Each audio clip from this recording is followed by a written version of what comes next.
Hello guys, अस्सलाम वालेकुम। मैं शाइकुल इस्लाम खैर मकदम करता हूं आप सबका आपके अपने यूट्यूब चैनल स्टडी पॉइंट पर। गाइस, आज आप सब के लिए फिर से लेकर आया हूं assistant Urdu translator mains exam के लिए इंग्लिश क्लास 11, जो कि एग्ज़ाम के पॉइंट ऑफ व्यू से बहुत अहम है। Please like and subscribe my channel and press bell icon to get new video and updates. आइए गाइस, देखते हैं आज का ये क्लास। तो पिछले वीडियो में आपको इंग्लिश के 5 वर्ड्स दिए गए थे, इसका हिंदी और उर्दू मीनिंग करके दिखाना था। तो गाइस देखते हैं पहला वर्ड। तो आपका पहला वर्ड है इंटरेस्टिंग।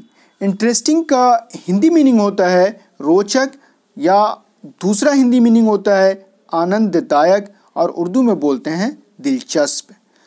दूसरा वर्ड है आपका गाइस कंपेयर। कंपेयर का हिंदी मीनिंग होता है तुलना, और उर्दू में बोलते हैं मुकाबला। तीसरा वर्ड है आपका नेशन। नेशन का हिंदी मीनिंग होता है राष्ट्र, और उर्दू में बोलते हैं कौम। चौथा वर्ड है गाइस प्रोग्रेसिव, और बहुत ही इंपॉर्टेंट वर्ड है, ट्रांसलेशन में बहुत ज़्यादा यूज़ होता है। इसका हिंदी मीनिंग है प्रगतिशील, और उर्दू में बोलते हैं तरक्की पसंद। पांचवा वर्ड है गाइस हंगर स्ट्राइक। इसका हिंदी मीनिंग होता है अनशन, या दूसरा हिंदी मीनिंग भूख हड़ताल, और उर्दू में भी इसको बोलते हैं भूख हड़ताल। गाइस, पिछली वीडियो में आपको ये पैसेज दिया गया था जिसका उर्दू ट्रांसलेशन करके दिखाया गया था, और होमवर्क के तौर पे हिंदी ट्रांसलेशन करने को कहा गया था। तो गाइस देखते हैं ये पैसेज। तो गाइस ये पैसेज है, India won independence in 1947 followed by the Indo-Pakistani War of 1907 and partition of India.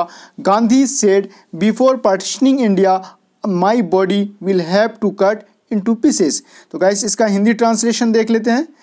इसका हिंदी ट्रांसलेशन है 1947 में, यानी 1947 में भारत ने यानी इंडिया ने वो स्वतंत्रता प्राप्त की। स्वतंत्रता मीनिंग होगा इंडिपेंडेंस का, और प्राप्त का मीनिंग होगा वॉन, यानी जीता या प्राप्त की। इसके बाद यानी फॉलोड बाई का मतलब होगा इसके बाद 1947 का भारत पाकिस्तान युद्ध by the Indo Pakistani war of 1947। 1947 का भारत पाकिस्तान युद्ध और भारत का विभाजन हुआ। गांधी ने कहा कि before partitioning India my body will have to cut into pieces. तो गांधी ने कहा भारत के विभाजन से पहले मेरे शरीर को 2 टुकड़ों में काटना होगा। गाइस आगे देखते हैं कि about 1 million people dies in the bloody riots until partition was reluctantly asserted by the Gandhi as the only way to stop civil war। तो गाइस यहाँ तक हुआ। इसका ट्रांसलेशन देख लेते हैं। खूनी दंगों में, खूनी दंगा मीनिंग होगा guys in the bloody rights. Bloody right का मतलब खूनी दंगा। खूनी दंगों में लगभग मीनिंग होगा अबाउट। अबाउट मीन्स लगभग 10 लाख लोग, यानी 1 million people 10 लाख लोग की मृत्यु हुई, यानी डाइज मतलब मृत्यु हुई। आगे देखते हैं गाइस, मृत्यु हुई हो गई जब तक के गांधी द्वारा। जब तक जो मीनिंग होगा गाइस वो होगा आपका अंटिल का मीनिंग जब तक के गांधी द्वारा, जब तक के गांधी द्वारा गृह युद्ध को रोकने का। गृह युद्ध मीनिंग होगा सिविल वार। इसको उर्दू में बोलते हैं खाना जंगी। सिविल वार को उर्दू में बोलते हैं खाना जंगी, और हिंदी में बोलते हैं गृह युद्ध। गृह युद्ध को रोकने का एकमात्र रास्ता, वन ओनली वे टू, एकमात्र रास्ता, एकमात्र तरीका विभाजन को यानी पार्टीशन को अनिच्छा से माना गया। अनिच्छा मतलब मीनिंग होगा गाइस रिलुक्टेंटली का मीनिंग अनिच्छा, और स्टेट मतलब माना गया। गाइस आगे देखते हैं कि ही urged the Congress party to accept partition and launched his last fast into death campaign in Delhi। तो गाइज इसका मीनिंग होगा उन्होंने कांग्रेस पार्टी से विभाजन को स्वीकार करने का आग्रह किया। किसने किया? यानी गांधी जी ने। और दिल्ली में अपने अंतिम उपवास मृत्यु होगा फास्ट इनटू डेथ, और फास्ट अनटू डेथ भी होता है गाइस, फास्ट इनटू डेथ दोनों होता है। उपवास मृत्यु अभियान का शुभारंभ किया। शुभारंभ का मतलब होता है गाइस, यानी कि यहाँ पे जो लॉन्च का मतलब शुभारंभ किया। गाइस आगे देखते हैं। गांधी शुभारंभ किया calling for a stop all violence से। और गांधी ने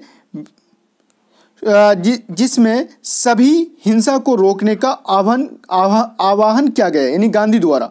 उसके बाद गाइस आगे देखते हैं। आगे का जो पैसेज है वो है कि Gandhi also call to give Pakistan the 55 crore rupees in honour of partition agreement. Guys इसका ट्रांसलेशन देख लेते हैं कि गांधी ने विभाजन समझौते के सम्मान में पाकिस्तान को 55 करोड़ रुपए देने का आह्वान किया। उसके बाद है गाइस कि he tries to prevent instability. Instability का उर्दू मीनिंग होता है अदम इस्तेहकाम, और हिंदी में बोलते हैं अस्थिरता। Instability and anger against India. तो आगे देखते हैं गाइस कि उन्होंने यानी गांधी जी ने भारत के विरुद्ध अस्थिरता और गुस्से को रोकने का प्रयास किया। गाइस आगे देखते हैं। Most important 5 words with Hindi and Urdu meaning.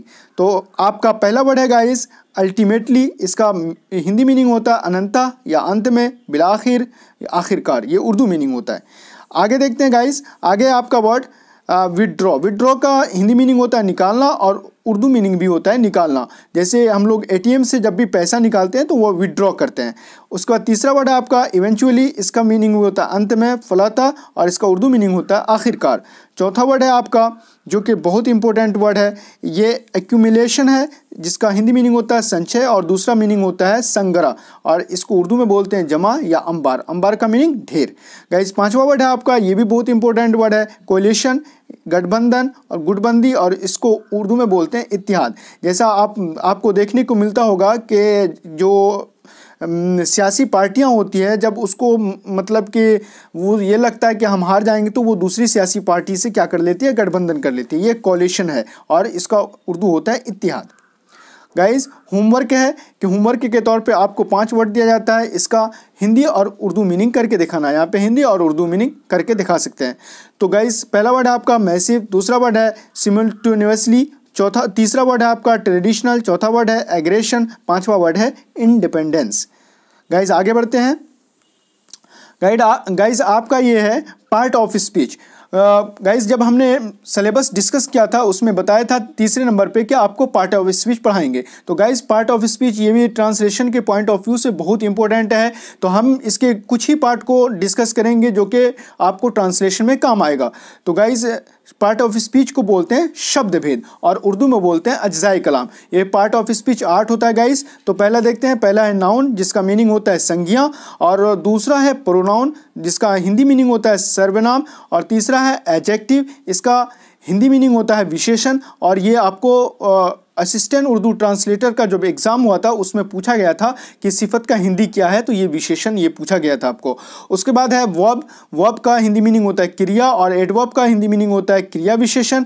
और ये प्रेपोजिशन। प्रेपोजिशन गाइज इसको लोग रॉन्ग प्रोनाउंसिएशन करते हैं, इसका राइट प्रोनाउंसिएशन प्रेपोजिशन है। वैसे आमतौर पर लोग क्या बोलते हैं? प्रीपोजिशन। ये प्रीपोजिशन नहीं गाइज, ये प्रेपोजिशन है, इसका राइट प्रोनाउंसिएशन है। और इसका हिंदी मीनिंग होता है संबंध बोधक।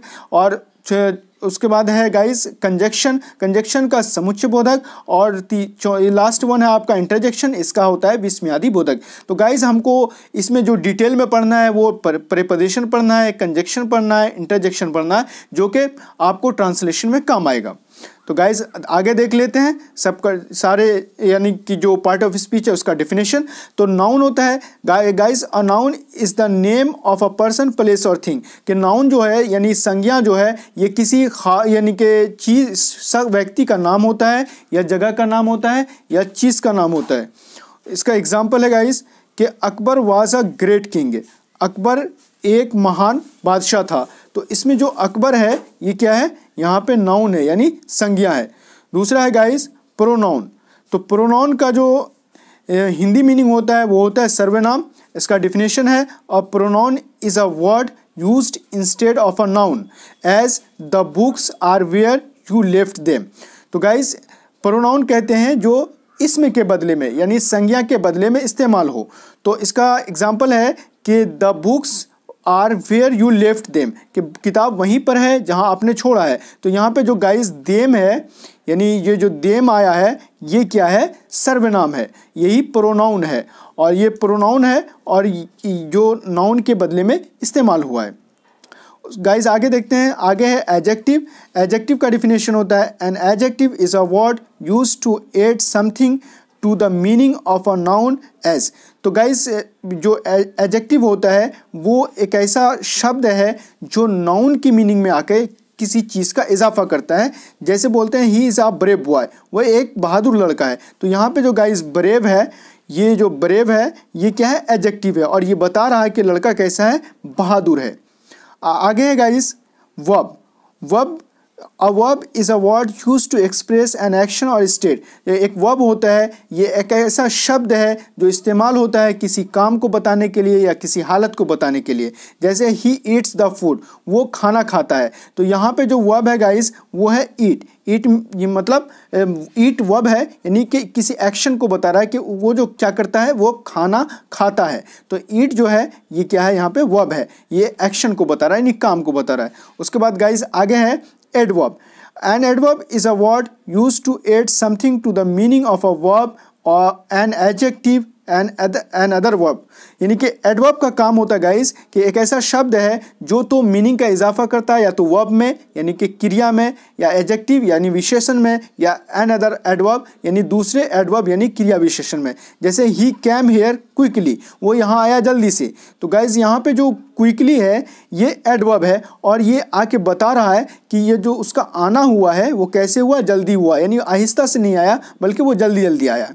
आगे है guys preposition. Preposition, a preposition is a word placed before noun और प्रोनाउन। कि एक या प्रीपोजिशन जो होता है वो क्या करता है, वो या तो यानी कि किससे पहले आता है, नाउन से पहले आता है या प्रोनाउन। नाउन मतलब संज्ञा और प्रोनाउन मतलब सर्वनाम से पहले आता है। It shows that relationship that noun और pronoun has with some other word और फ्रेजेस। ये आके संबंध को बताता है यानी रिलेशन को बताता है कि नाउन और प्रोनाउन का दूसरे वर्ड के साथ या फ्रेज के साथ क्या संबंध है।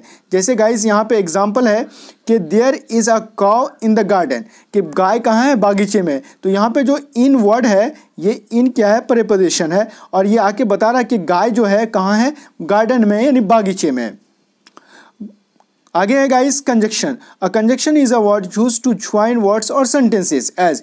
तो एक कंजक्शन जो है वो कंजक्शन क्या करता है, एक ऐसा शब्द है जो दो शब्दों को आपस में जोड़ देता है या दो सेंटेंस को यानी जुमलों को या वाक्य को आपस में जोड़ देता है। जैसे 2 and 2 make 4, दो मिलकर क्या बनता है, 4 बनता है। तो यहाँ पे जो एंड है ये एंड क्या है, कंजक्शन है, जो 2 और 2 को जोड़ के क्या बना दिया, 4 बना दिया।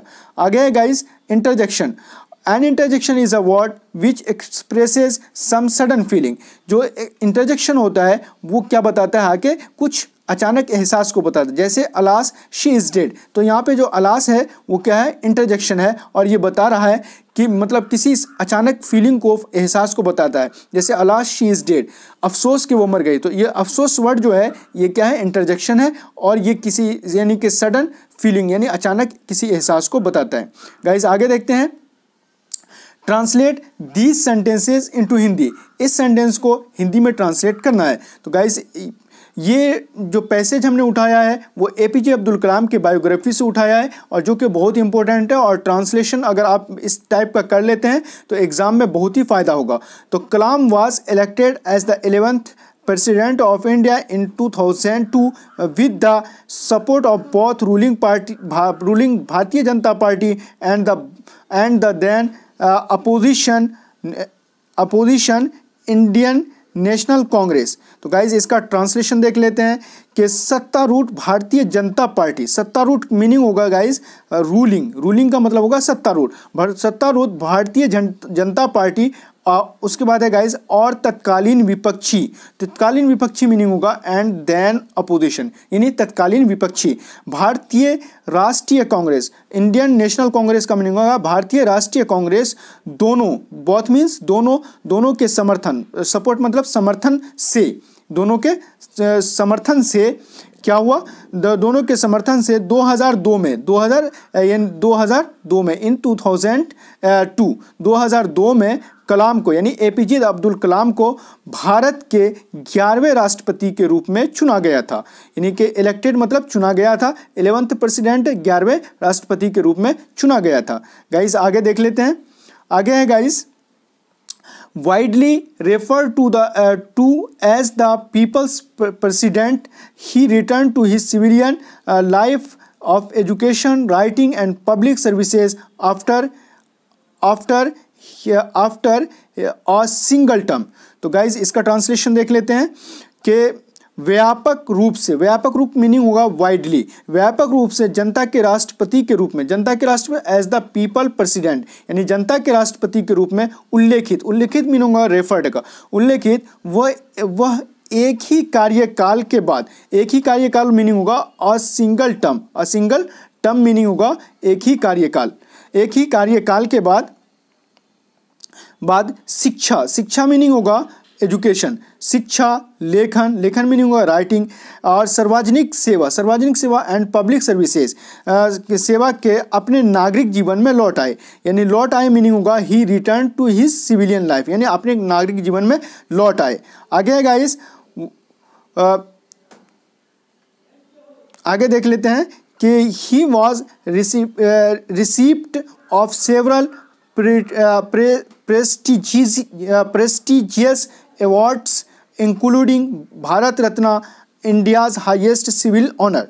तो गाइज इसका ट्रांसलेशन देख लेते हैं कि वो भारत रत्न, भारत रत्न यानी भारत रत्न, भारत रत्न भारत के सर्वोच्च नागरिक सम्मान, इंडियाज़ हाईएस्ट सिविल ऑनर का मीनिंग होगा भारत के सर्वोच्च नागरिक सम्मान सहित, सहित मीनिंग होगा गाइज इंक्लूडिंग का, इंक्लूडिंग का मीनिंग होगा सहित, इंक्लूडिंग सहित, सम्मान सहित कई प्रतिष्ठित, प्रतिष्ठित मीनिंग होगा प्रेस्टिजियस अवार्ड्स, कई प्रतिष्ठित पुरस्कारों के प्राप्त करता थे, यानी कि रिसिप्ट का मतलब होगा प्राप्त करता थे, कई मीनिंग होगा गाइस, कई का जो मीनिंग होगा वो सेवरल, सेवरल मीन्स कई, कई प्रतिष्ठित पुरस्कारों के प्राप्त करते थे। आगे देखते हैं गाइस, होमवर्क है, होमवर्क में गाइस आपको सेम पैसेज दिया जा रहा है, इसका आपको उर्दू ट्रांसलेशन करके दिखाना है। ये उर्दू ट्रांसलेशन आप हमारे कमेंट बॉक्स में भी करके दिखा सकते हैं या हमारे WhatsApp group mains assistant Urdu translator में भी कर सकते हैं। गाइस हमारे व्हाट्सएप ग्रुप से जुड़ने के लिए 8298185090 पर कांटेक्ट कर सकते हैं। तो गाइस कैसा लगा आज का हमारा ये क्लास, आप हमें कमेंट बॉक्स में बता सकते हैं। तो बने रहें हमारे साथ, हमें सपोर्ट करते रहें ताकि आपके लिए अच्छी अच्छी वीडियो ला सकें। वीडियो को लाइक करें, शेयर करें। मिलते हैं नेक्स्ट वीडियो में, तब तक के लिए खुदा हाफिज़।